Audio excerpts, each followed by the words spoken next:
Okay, right now we're going to be looking at the end of the quantitative easing. We're going to be looking through some of these data items that we've got over here from Fred, and Federal Reserve economic data. We're going to overlay them on the SPY chart and see what kind of insight we can get from that. So looking for U.S. Treasury securities held by the Federal Reserve. Let's overlay that on there. And so you could see each QE program. So here's QE1, here's QE2, and here's QE3, which is now coming to an end. And so it seems kind of like the trend is when they stop buying these Treasury securities, you get some hiccups in the markets. So we see that at the end of QE1, at the end of QE2. Although they didn't start QE3, there was an Operation Twist in here, and so they were interacting with the Treasuries market, but it was a net neutral impact to their holding portfolio. They're just kind of changing around maturities, and so it seems like just because there isn't a program in place, it doesn't necessarily mean that the market's going to crash or anything, but we do see some instability happen when these programs end. And so one thing that we wanted to pose as a question is, what is this drop in the holdings of the Fed right here, their Treasury holdings? It's a big drop that kind of coincides with this period here in the markets. It's kind of a topping pattern. Instability in the market was already happening in late 2007. We had the Bear Stearns bankruptcy in early 2008. That kind of coincides with this very steep drop of a similar magnitude to the QE1 program. Although the QE1 program did include, I think it included buying mortgage-backed securities as well. And this line just shows the Treasury portfolio. But anyway, what's the story behind this? Why did the Federal Reserve dump a bunch of Treasuries onto the market? And was that one of the triggers for the Lehman Brothers bankruptcy here? So I don't remember hearing a whole lot about this at the time, and it's pretty tricky to find news about this, at least if you don't know what to search. So if somebody does know what to search, send it our way. Hey, why don't we put rates, overlay rates on top of this? That's a good idea. Okay, so let's put up a little bit of the yield curve here. We're going to put 3-month T-bills yield. And let's add, you want to go with 10-year? Yeah, let's do 10-year. Okay. All right, so a little bit of a recap here. First, to note the scales. There's two different scales here. So right here is the interest rates on our Treasury yields. And this is the scale of the Federal Reserve portfolio of Treasuries. So... and here on the right side is the scale of SPY. So we can see that the 3-month T-bill yield came up, Alan Greenspan jacking the rates up until the yield curve inverts in late 2006, early 2007. You can see the blue line crossing above the green line here. And this put the banking system under a lot of pressure. Anyway, and then it starts to come down here. Now these are rates coming down, so the actual price of the bonds are going up. Right. So the Fed was selling into that market. Right. Yeah, they started dropping the yields here well in advance of the Treasury sale here. So it could be that they wanted to put more collateral into the system, maybe. I don't know if that makes sense as an explanation. It's unclear from this data. Yeah, it's unclear. Yeah. But if anyone has an idea, please present it. I'd love to hear about it. Okay, so let's look at Treasuries now on here. And you could see, I guess, maybe kind of the average price they would have gotten maybe somewhere in here. But again, like the stuff they're selling is not all at this long duration. We're looking at TLT. This is a long duration or a long time to maturity for the bonds. And then they bought them back right around in here. So kind of interesting. Let's look at... I want to put GLD on here. So, the dates are all staying the same here as we're flipping through these. Although I think GLD just shifted the dates actually just slightly because we were looking at February 25th, 2003, but GLD inception is November 18th, 2004. So it doesn't quite go back as far. So I guess the picture did just shift a little bit. Anyway, just wanted to look at, let me clear off these rates. And let's just look at the Fed's portfolio of treasuries and see if it's not as visible of an impact on GLD. I mean, it seems like this dip here does kind of coincide with the drop in the GLD price. Kind of this V looks a little bit like this, more of a U. However, we've got a divergence here since 2013. The gold price is down fairly steep, and the QE3 program kept going. So what's the divergence here? How that can be explained? I don't know. Anyway, let's look at some corporate bonds now. So I'm just going to type them in. Let's do LQD. So this is investment grade corporate bonds, and the chart looks kind of similar to GLD actually, but it also kind of looks like TLT, and it kind of looks like SPY, and we'll go into some reasons for that a little later. So this is kind of an interesting vehicle here, and you can see the magnitude, not as big of a magnitude as SPY. So it's a lot more calm of a trading vehicle or an investing vehicle. But we see this similar shape here, just like with gold. And then there's a the rise here matches the QE1 rise. So I would say that this tracks the Fed portfolio a lot closer. And these are corporate bonds. So let's look at the high yield bonds now. And one thing I'm going to point out before we even flip to HYG is it does not have anywhere near the price history. I think inception of HYG was around 2007. And so just keep that in mind as we shift perspectives here.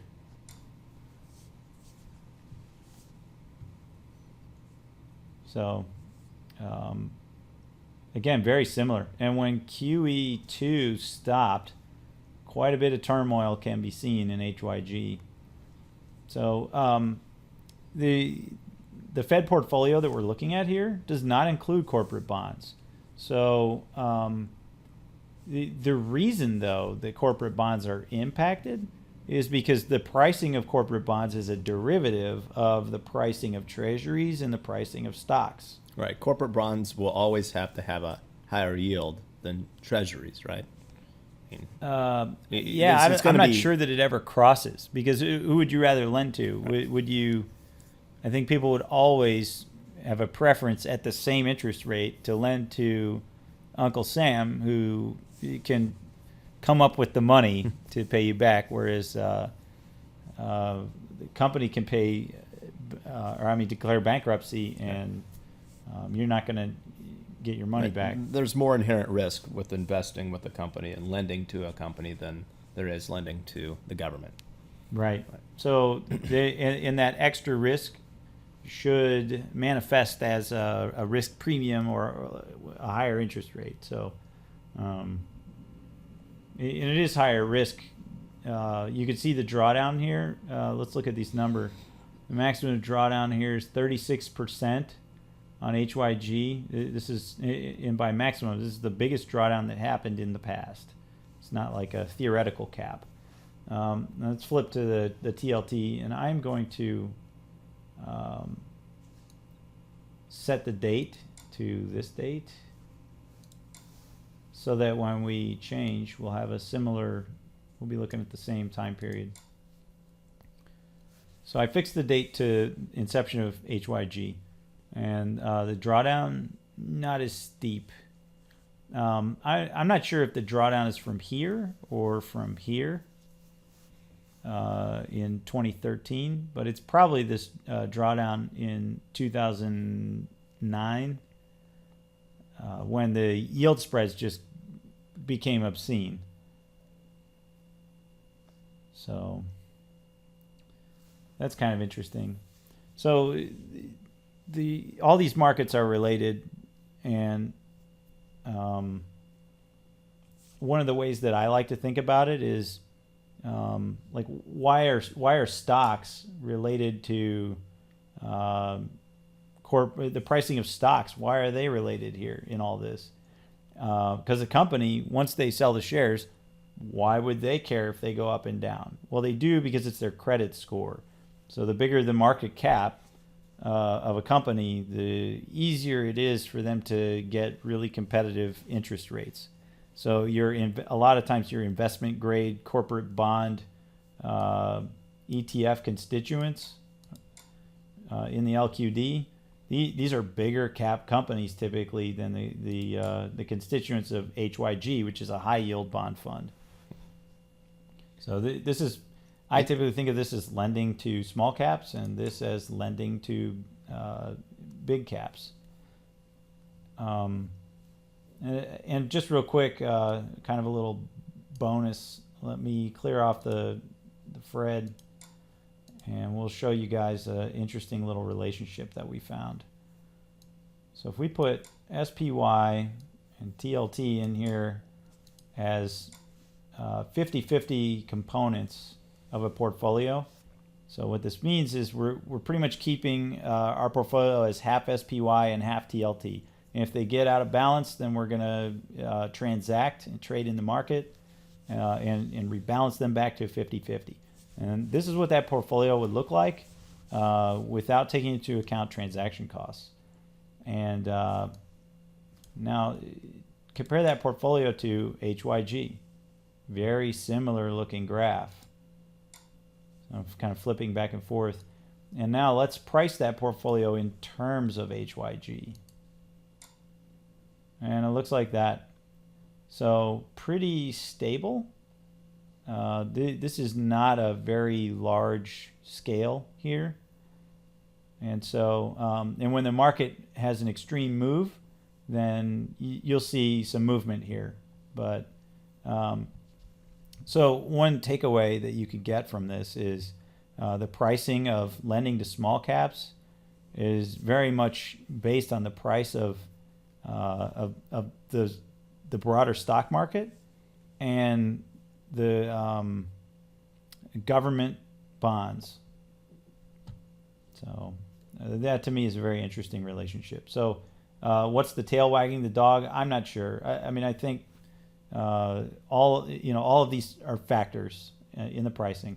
So there's kind of an arbitrageable perhaps relationship there. I wish there was more data. And there are ways to get more data on this.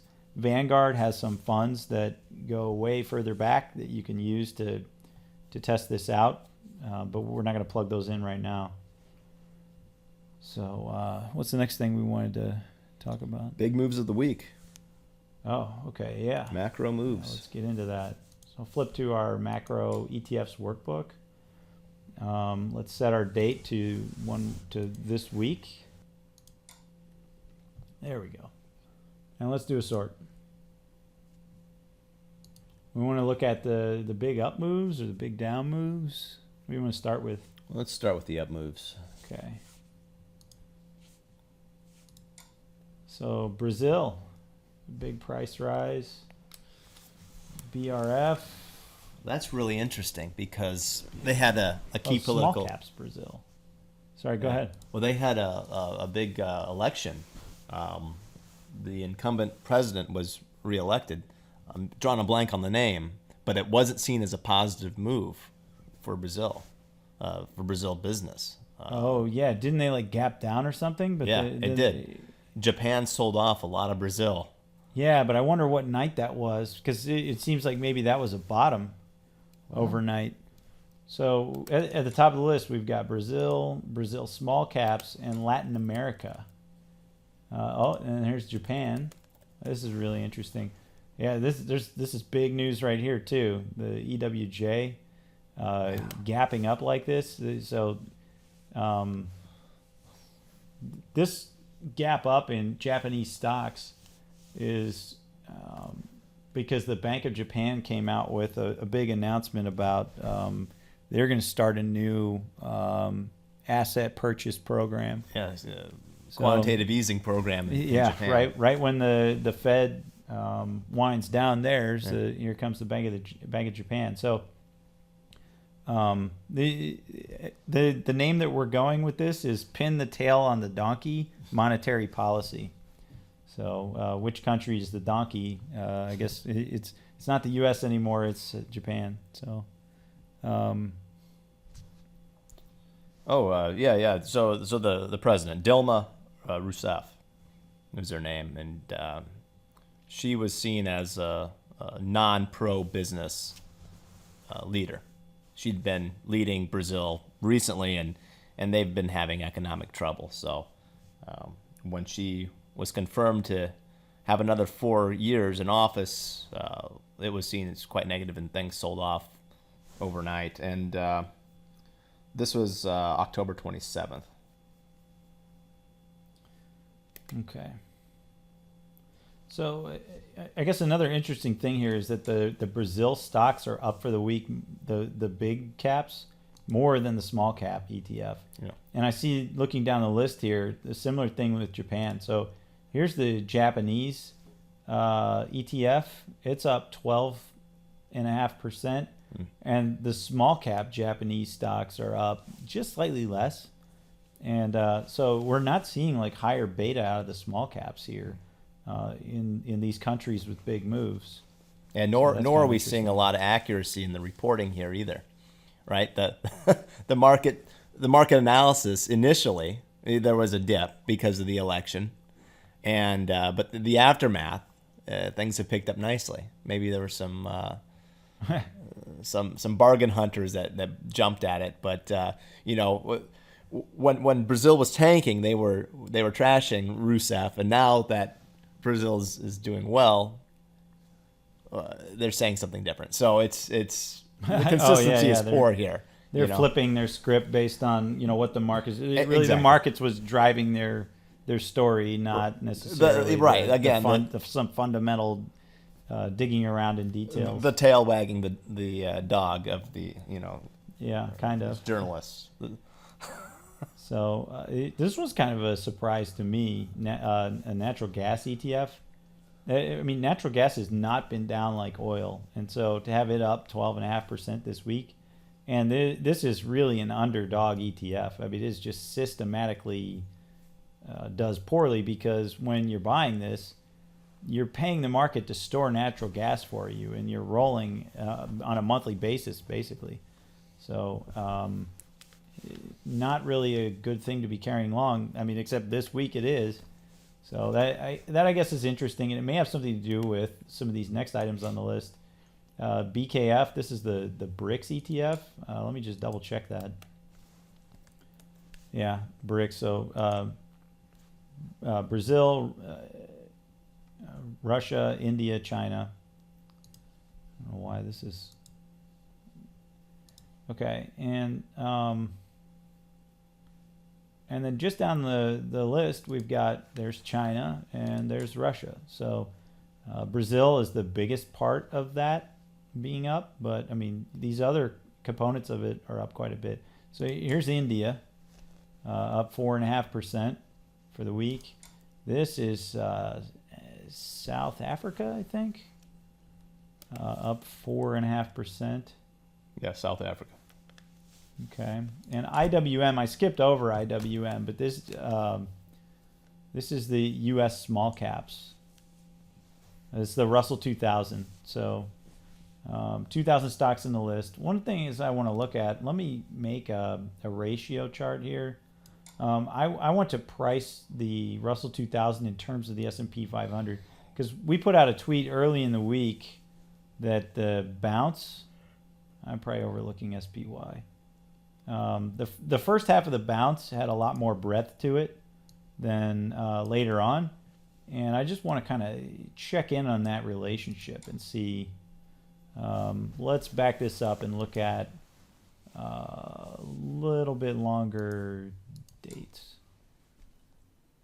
Okay, so here's the first part of the rebound, and then when we tweeted it out, it was like here, I think.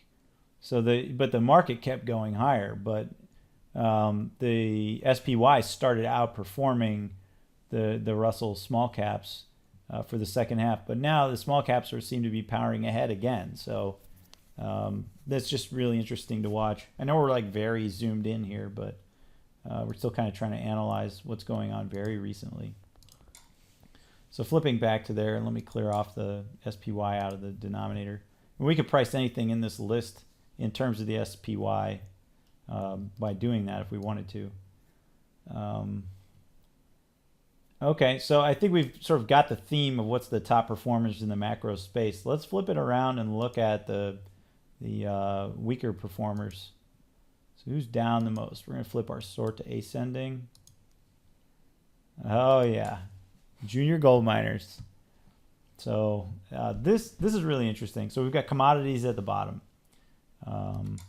Here's the regular gold miners: SLV, silver, gold, platinum, BWX. This is international bonds, I think. Oh, and then look at that. There's treasuries right next to it. Yep. And there's corporate investment grade corporate bonds, your junk bond or high yield bond fund. Ag, that's another bond fund. TIPS is a commodity. Well, it's an inflation indexed bond fund. Mortgage-backed securities, municipal bonds. So the BRICS and small caps are up, commodities and bonds are down. Yeah, it's moved to risk on environment here. Yeah. Well, really interesting because a lot of times some of these hard asset commodities can be correlated to some of the Latin America stocks and the Africa ETF. Well, and going down the list a little further, we've got oil services, palladium, which is actually correlated to the NASDAQ, pretty highly correlated to NASDAQ. So I think the NASDAQ has kind of been lagging this week. We didn't see it at the very top of the list. Yeah. And then USO, I wanted to get to this one. This is oil. So we had natural gas near the top of the list, and we've got oil near the bottom of the list. So very interesting. I'll just quickly scroll through this entire list so that you guys can get a feel for how many things are in here. And let's find the NASDAQ in here. So there it is, right around the middle. So it's up 3%, and palladium, which shares a pretty strong relationship to the NASDAQ. For whatever reason, if somebody has a good explanation for that, we'd like to hear it. Palladium was up only 1%. So, I mean, it's still maybe moving in the same direction. But, okay. So, I mean, that's really interesting. All right. So next up is our famous Ebola penny stock indicator. Okay, yeah. All right. So the Ebola story, I mean, this has gotten a little weird. Let me actually clear this off. And let's zoom out some. So when we look at it, we normally look at it with about that much time on it. I guess about a year. or we're looking at for 2014 basically. So what do we have in there? What are the components? So it's IBIO is biotech, and they this is again these are both kind of in the penny stock realm. The IBIO definitely in the penny stock realm. Lake, barely a penny stock. I mean, maybe it was a penny stock fairly recently. At times, it's a penny stock. So. iBio on top there, and then Lakeland Yeah. Industries is the other. Yeah. So they specialize in Ebola treatment. IBIO, yeah, they've got like some kind of immunization program maybe that might be relevant for Ebola, or at least the market thinks so. And then Lakeland they make the hazmat suits. The suits, yep. So the market is perceiving these as important if Ebola is a thing. And so when we render these as a portfolio, and if anybody has any suggestions for good stuff to add to this, send it our way. If we can make a better measure of the Ebola threat, then that's awesome. So we can see that the air is being let out of the pressure is off on the Ebola thing. And this peak here corresponds pretty close to the bottom of the market recently. That big scare, the panic that the market had, may have been Ebola related. I mean, there's certainly a price correlation. Now, whether it's a causation or if it's a coincidence, I mean, you be the judge. But I do want to show you something. I want to put SPY and TLT into this basket and zoom way in, and we're going to scroll through, and you can kind of come to your own conclusion. Well, here. it's something that's very important to keep in mind, keep perspective on this, is that these companies are very small, 70, 75 million market cap each. It doesn't take a lot of money to move the prices here. Yeah, good points. So this isn't necessarily a macro play. But some large money could have did go into these companies and gave them some juice. So just keep that in mind. Or it could be some guy on his bulletin board, right? It could be. It could be. Not us. We're not saying to buy these. No, God, no. Okay, so I'm very zoomed in here, and watch this kind of. Let's start with SPY, and you can see that the market bottomed here. On, what's that date? I don't know. Maybe the 14th. 15th, something like that. So there's treasuries kind of peaked at the exact same time, and here's Lakeland peaked at around the same time. IBIO peaked at around the same time. So in other words, like these markets are all at an extreme. So the stock market at a low, the rest of these at a high at about the same time. And interestingly, this has been like a V. So if you look at it very zoomed in, it's a V. The stock market, it's all the way back up here. It is, I think, above this old high from September. I mean, just barely. But so to what extent the Ebola stuff was, or the Ebola news was driving a scare in the markets?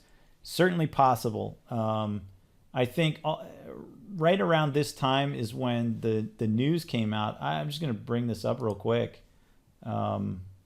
You can do a Google Images for clipboard idiot, and you can see this guy. Like there's video of this, and he's pointing his pen like right at these guys in the suits, and he walks up in the video, and it looks like he touches one of these guys in the suit on the shoulder.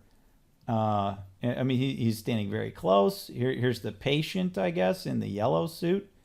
And he may be thinking, oh, I'm fine to touch the white suits, but not the yellow suit. I mean, I don't know. Anyway, there he is. He gets on the plane with them. I mean, and the joke is that the suits come off and they're all doing body shots in there on the plane. But who knows? Anyway, the point is, like, this news came out on, I think, the day that the market bottomed. And so, I mean, people see this stuff. Like, here's this guy right here. He's standing right outside the ambulance unprotected, like just unconcerned. And apparently these are people from the CDC. So, you know, the fact that they're not concerned, I think sends a message to the market that, hey, you shouldn't be concerned. So, I think that we're seeing kind of the Ebola thing maybe shaking out. I haven't been watch reading this for. I haven't seen a lot of it on the news lately. Yeah, It's been quiet. Right. So, to what extent that's driving prices, or maybe prices are driving this, I don't know. But this is something we're just going to keep on watching. And I wouldn't be surprised if this just completely collapses over the next couple of weeks. Yeah. I mean, I heard a rumor, or I guess there's news that Lakeland is back ordered on 1 million suits or something like that. But I mean, by the time they service those orders, they could be canceled. I mean, who even knows? Mm-hmm. So anyway, and we're mentioning it because it seems like it's a factor that's moving markets here. So that's why we're even talking about it. Yeah, so I think that's about it. We have a conclusion. It's hard to make sense out of the fast drop and faster recovery V'd bottom here, given the macro landscape painting a very defensive picture. Pin the tail on the donkey. Central bank intervention is now firmly established in the public's eye, whereas the Japanese central bank picks up where the Federal Reserve has left off. So I think we've hit it all. Yeah. So what is it? Money for nothing keeps going. So yeah. I guess. Now, if only the chicks were free. Yeah. All right. Thanks for watching, guys. If you like our video, please subscribe to our channel, and we are Portfolio WS on Twitter, portfolioworkstation.com. Thanks.